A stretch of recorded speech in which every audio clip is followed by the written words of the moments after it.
In this video, I want to share with you 5 tips for building a successful dropshipping store in 2019 for complete beginners. Let's go.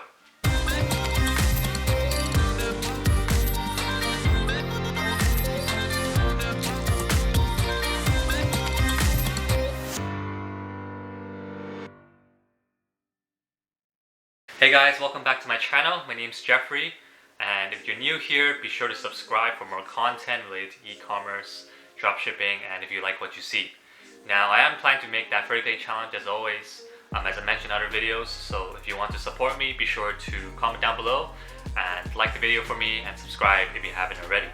Now, today I want to talk about 5 different tips to build your first online dropshipping store in 2019 for complete beginners. So without further ado, let's get right to it. The first tip I have for you guys is to keep your website clean and professional.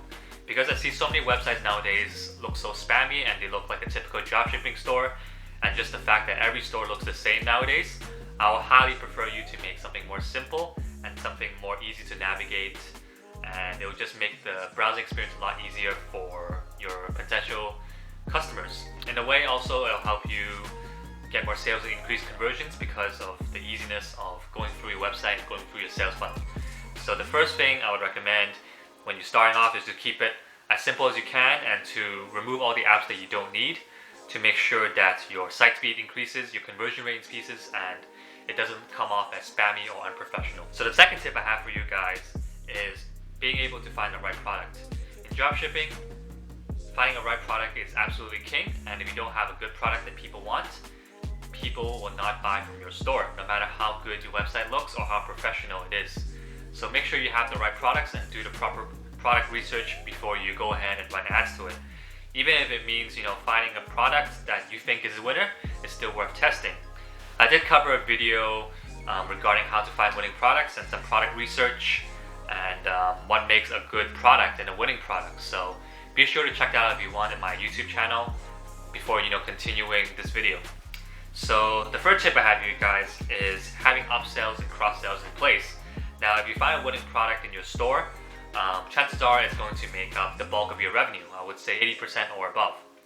Now, if you really want to increase your average order value, because the more you scale and the more you spend on ads, the less your profit margins are going to be. So you want to find the best way to increase your average order value and therefore your profit margins.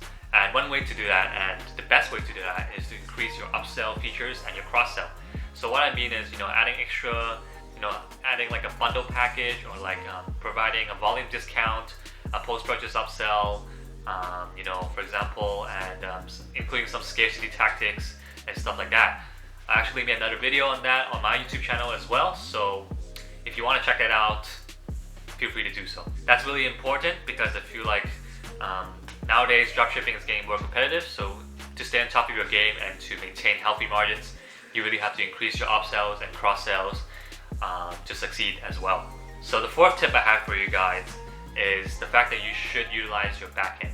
And why I meant in the backend specifically right now is email marketing and abandoned cart sequences.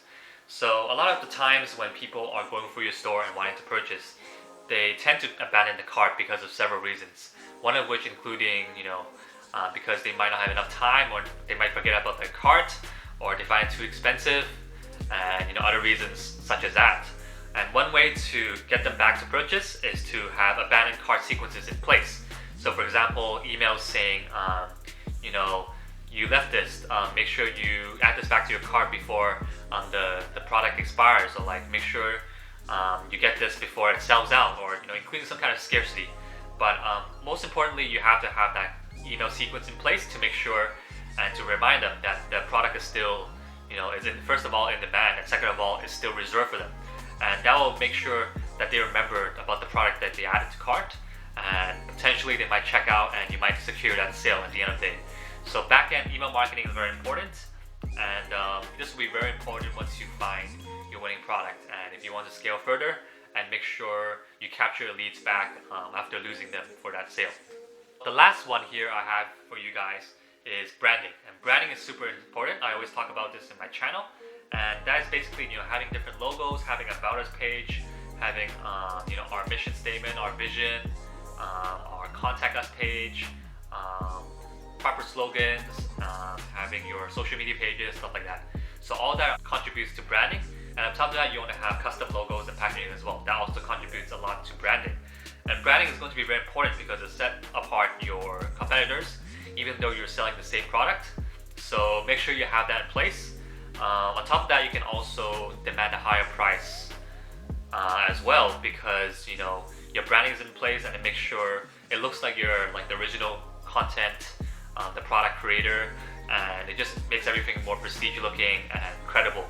And in return, it will help you charge a higher price. This is down the line because it might take some time to master, because you really have to have the resources in place and where to find the logos, making it professional looking and things like that. But ultimately, you want to have branding in place in the long term if you want to succeed down the line, next few years or so. So this is definitely something to consider, an additional thing if you want to run your dropshipping business for the next few years, as I mentioned, and really be set apart from your competitors who are selling the same items, especially if you're running a general store. So that's about it for me today. If you enjoyed the video, be sure to like it and comment down below what you want to see next. And hopefully I'll see you guys tomorrow for the next video for my 30-day challenge, and I'll see you in the next one. Take care.